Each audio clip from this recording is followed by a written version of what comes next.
President Obama is in Australia this morning, where he's meeting with other leaders at the G20 Summit of Wealth and Developing Nations. Mr. Obama and the other leaders are talking about global economic growth and security.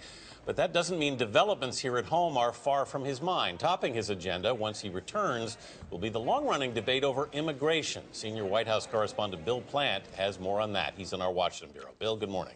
Morning, Anthony. Next week, after he's back from his trip to Asia, the president will get the recommendations from the Secretary of Homeland Security for immigration reform. And he says that he'll act on them soon, before the end of the year. But in typical Washington fashion, the details have been leaked in advance, which gives both those in favor and those against something to argue about. The report recommends allowing the parents of children who are U.S. citizens to remain in the U.S. and receive work permits, about 2.5 million of them if it applies to those who've been here 10 years or more, 3.3 million if the residence requirement is only 5 years. That's a decision the president will have to make.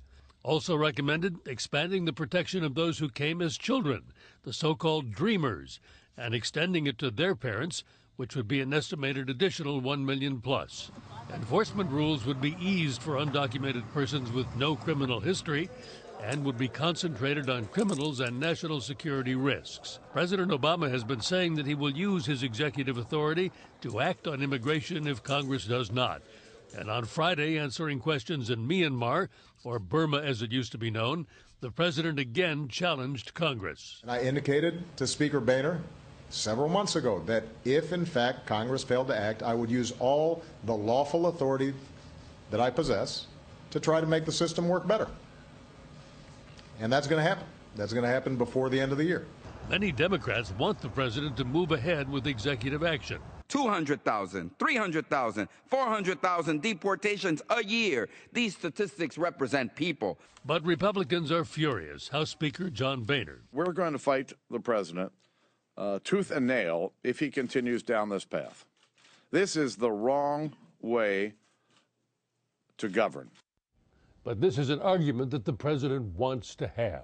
The more Republicans fight back, the more political ammunition Democrats will have to woo the Hispanic vote in 2016.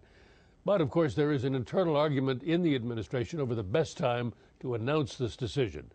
Do it before Thanksgiving, as early as next week, and it becomes part of the fight over the spending bill to keep the government open. And some Republicans on the right are threatening another government shutdown if the president takes executive action on immigration. Bonita? A lot of fighting and a lot of arguing. Bill Plant in Washington this morning.